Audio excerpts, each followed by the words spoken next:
All right, ladies and gentlemen, how good was Larry Bird actually? Let's find out from Nonstop. Shout out to the content creator. Larry Bird was one of the best players to ever touch a basketball, and together with Magic Johnson, the biggest NBA star of the 80s. What made him so successful considering he was quite unathletic? And how would he fare in today's NBA? Did he win just because his teams were loaded? And where does he stand among the best shooters of all time? Watch the rest of the video to find out. A hick from French Lick. Bird was born into a poor family in French Lick, Indiana, a town of 2,000 inhabitants. Larry grew up a shy, introverted kid who didn't talk much, and he did most of his talking on the basketball court. Yes, he grew up to 6'9" and played at small forward. 6'9". But with his understanding of basketball, he could play whatever position he wanted. Larry finished his high school career as the best scorer in school's history, and he could choose where he wanted to go to college. He started playing for Bobby Knight at Indiana University, but didn't like the spotlight and being around so many people. He then settled at Indiana State University, where the pressure was much less than with the Hoosiers. Larry averaged 30.3 points, 13.3 rebounds, and 4.6 assists in college. The Sycamores were invincible in Bird's senior year and became the #1 team in the country with a 33-win streak. Their only loss came in the 1979 NCAA Finals, where they played against Michigan State, led by senior guard Irvin Johnson. Despite 19 points from Bird, Magic and his teammates celebrated the title in what was the most watched college basketball game in history at the time. Bird was named. I wanna mention this, man. Somebody mentioned this in the comment section. The Michigan State team were the better team, all right? But Larry Bird being able to take a 33-0 team to the national championship, he was the better player. But the Michigan State team with Magic Johnson was the better team overall, to be honest.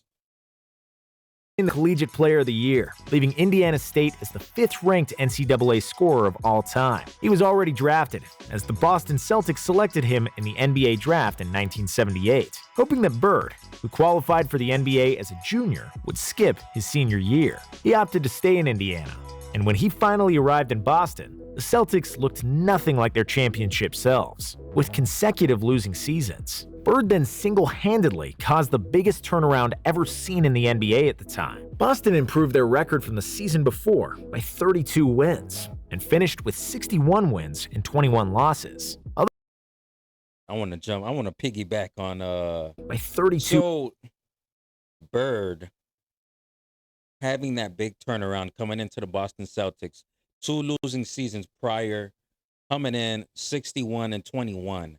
All right.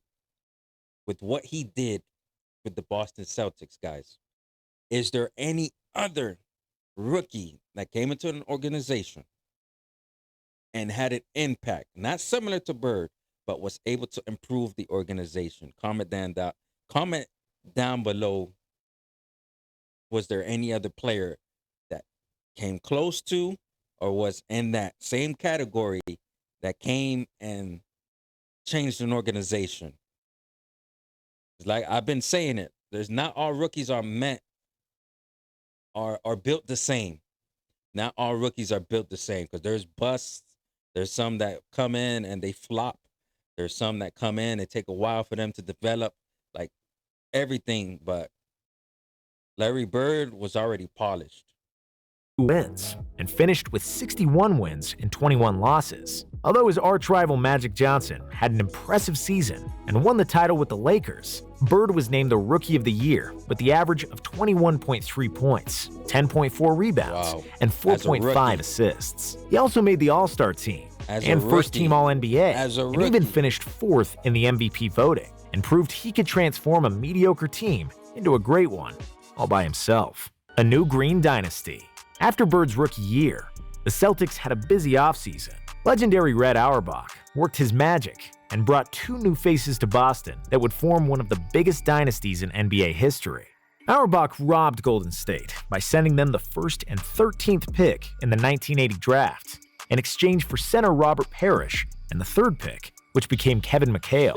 Along with the newly formed Big Three, the Celtics also had an all-star point guard, Nate "Tiny" Archibald, young and athletic forward Cedric Maxwell, and a few well-integrated role players that made the team complete. The head of the snake was, of course, Larry Bird, who was second in MVP voting, en route to a league-leading 62-20 record. The Celtics avenged the loss to the Sixers from the previous year, and after a tough 7-game series in the Eastern Finals, they were in the NBA Finals once again. There they would be met by the Houston Rockets, led by prime Moses Malone, who was arguably the best center in the league at the time. Malone averaged 23 and 16 in the series, but the Celtics were too good of a team and would win the title with 4-2. Yeah, Bird averaged 15 physicality. points, 15 rebounds, and 7 assists for the series. Was this the one? Was this the series that these people kept saying that he choked? How you gonna choke, but you end up winning the championship?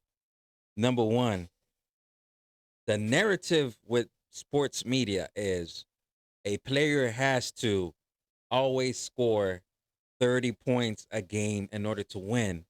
But Larry and his IQ changed that when he had that 8-point game against the Rockets and 1981.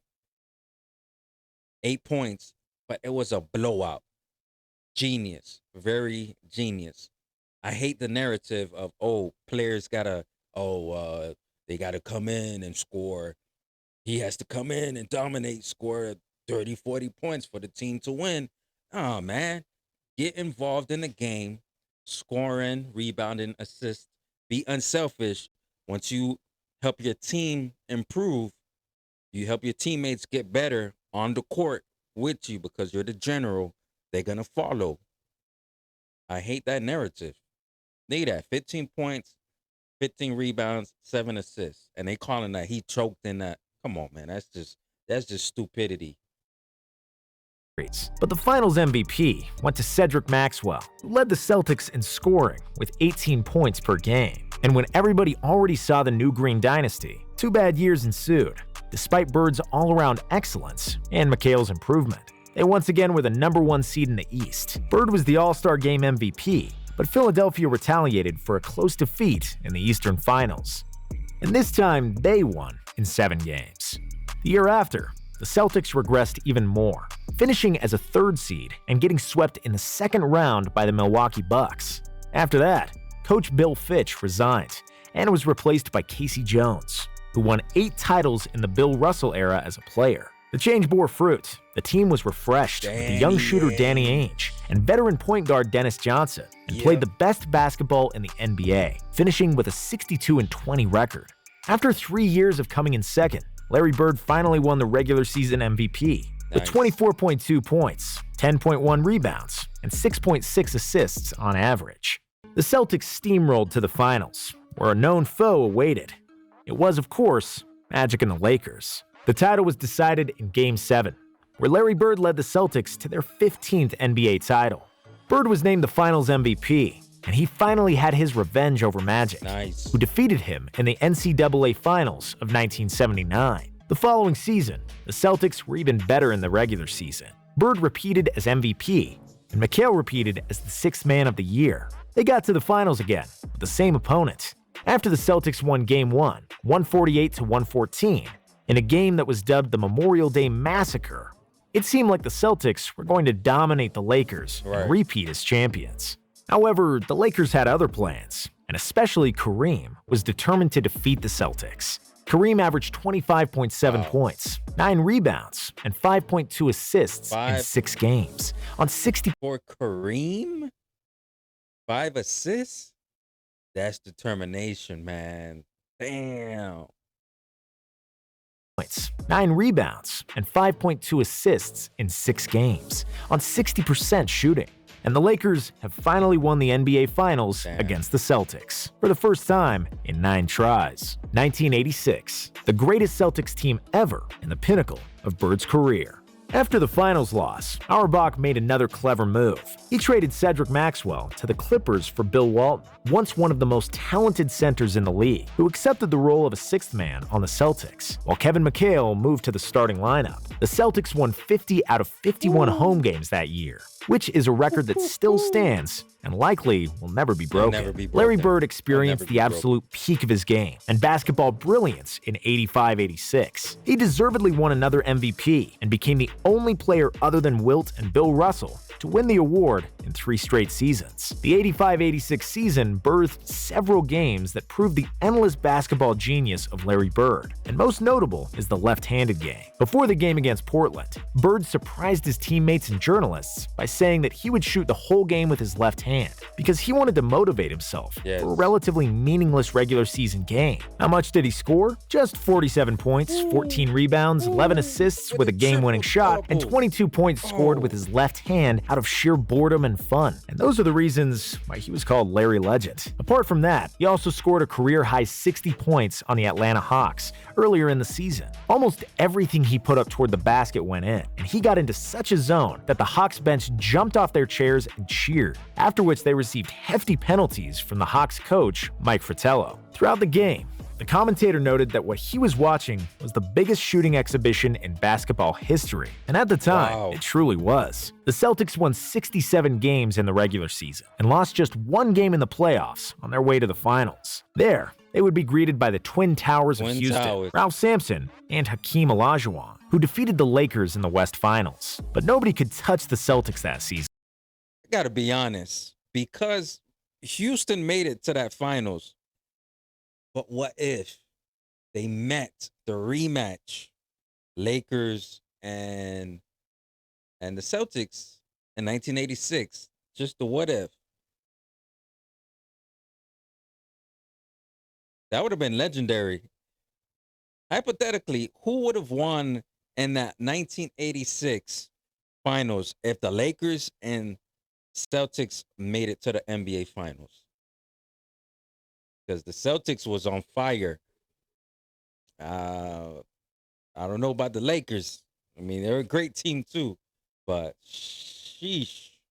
Who were one of the most talented teams ever assembled. Bird was 2 rebounds and 3 assists shy of averaging a triple-double in the finals, and he deservedly won his second finals MVP. Final years, injuries, and the Dream Team. In 1987, the Celtics had a very difficult season. Their number 2 pick, Len Bias, tragically passed away after the draft, and they suffered many injuries during the season and the playoffs. But Larry Bird was too good, and they still advanced to the finals after 2 7-game series against the Bucks and the Bad Boy Pistons, where Bird made one of the most legendary plays and stole the inbounds pass from Isaiah Thomas that won a crucial Game 5 for the Celtics. And in the finals again, it was the Lakers for the 3rd time in 4 years.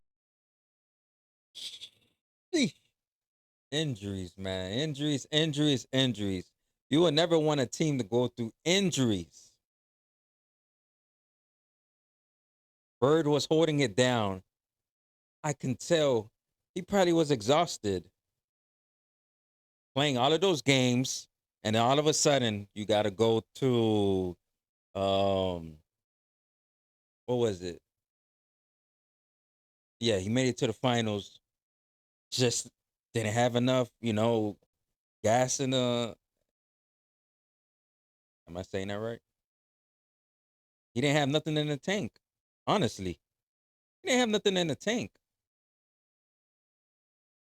Because LA was much more rested coming to the finals, Right. the Celtics did not have enough gas in the tank to stop the fast-paced showtime. Bird delivered another 24, 10, and 5 for the series, but it wasn't good enough, and Magic got the best of him once again. Next year, Bird had maybe one of the best statistical years of his career. He averaged 30 points on 50, 40, and 90 shooting, a feat he achieved the previous year as well, proving that he's the best shooter who ever played at the time. The Celtics reached the conference finals, but it would be their last hurrah as the Pistons finally got over the hump and managed to beat them. In the offseason, Bird sustained a severe back injury from chopping wood back home in Indiana. He was one of the best basketball players in the world who had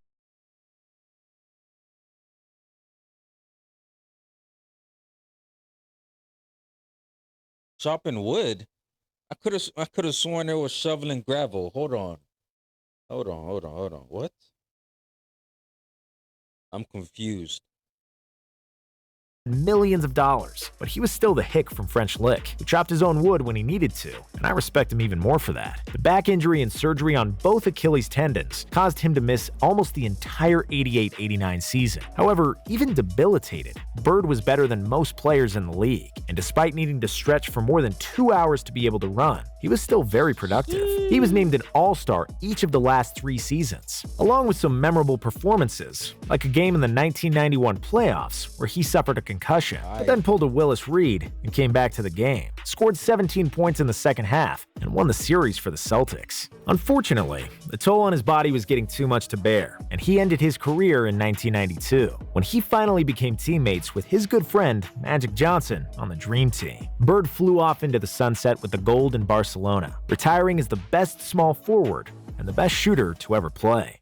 Legacy. Trash-talking god, top 10 player ever. One of the most famous Larry Bird trash-talking stories is from the 1986 three-point shooting contest, when the legend walked into the locker room and asked all the other participants who's coming in second after him. Of course, he went on and swished near every three-pointer and won, all without taking his jacket off. Bird would win the three-point shooting competition the next 2 years as well, and before Reggie Miller came along, there was no argument who's the best shooter ever. On the 26th of December 1990, Indiana's Chuck the Rifleman Person said he's going bird hunting before the Celtics game. Bird replied that he'd got a Christmas present for him, and while Chuck was on the bench, Bird got the ball in the corner just in front of the Pacers bench. He hit the jump shot, turned to Chuck, and said Merry effing Christmas. And that's who Larry Bird was, and how he talked. He was the ultimate competitor, and he had all the skills in the world to back it up. He'd tell players where he would get the ball, what he was going to do, and then do it. And there was nothing they could do to stop him. He accused the opposing team of putting a white guy to guard him because he felt that was disrespectful. And if you watch Space Jam, you know that Larry isn't white. He's clear. Bird would drink half the bar under the table. Sometimes he'd fight people in the bar as well, and then go to the game the next day and dominate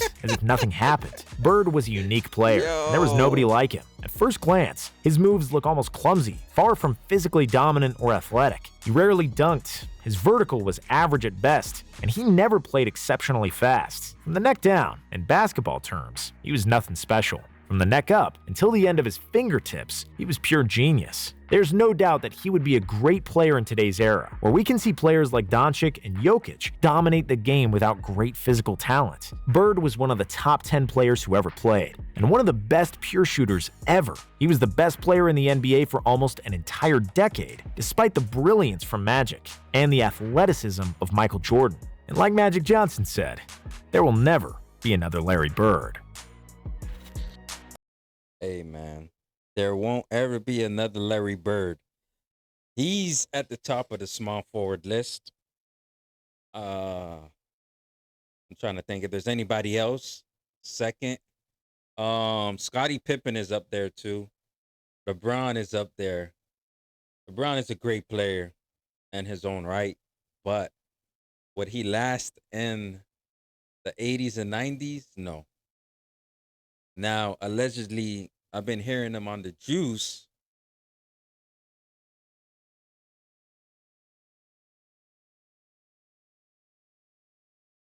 Honestly, some of these modern players that's just talking trash about old school basketball, they won't last. With the rules and regulation,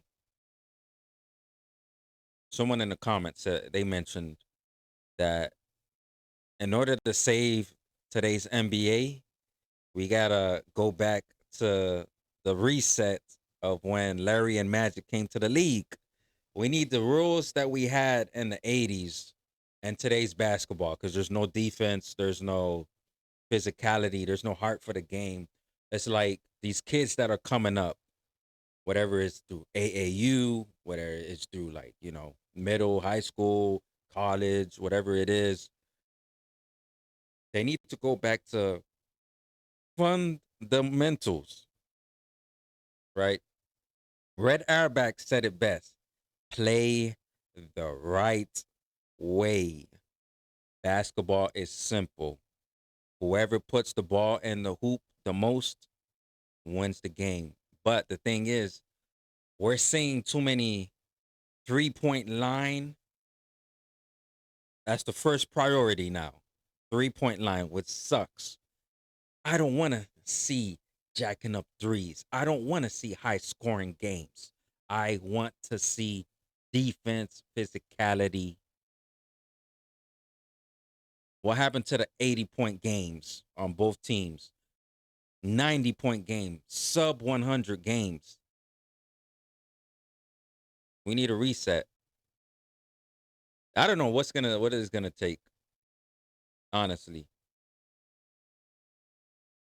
it sucks. I haven't watched a game this entire recent season. Previous seasons, it declined.